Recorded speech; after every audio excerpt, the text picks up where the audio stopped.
This is called Utopia bones.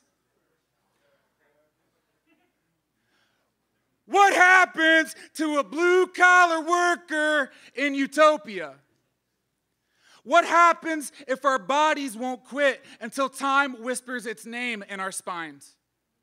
Does it matter if I'm conditioned by capitalism to be a good comrade? What if my only signal to slow down is the begging of bones? Are bones going to beg in Utopia?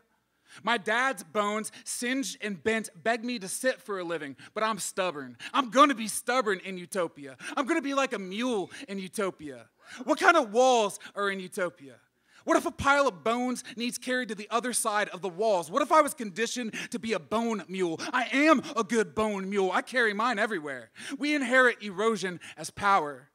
Power don't get to tell us when to stop. I ain't no stopping mule. I'm practicing my stubborn. What happens when a mule wants to carry everyone? Quit carrying on about lazy people. I want a lot of them in my Utopia. Who do you want to be comfortable?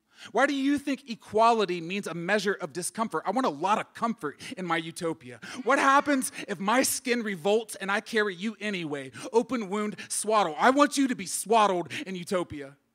What happens if you're raised by a growing pile of bone dust?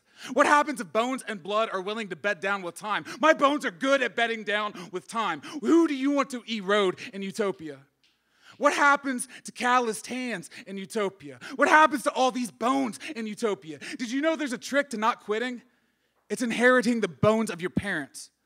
What if they taught us the wrong trick? What if capitalism conditioned me to keep my neighbor's hands clean? What happens if my hands want no blood to keep yours clean? I want a lot of clean hands, beautifully devoid of bullshit meritocracy in my Utopia. So, what happens to a blue-collar worker in Utopia?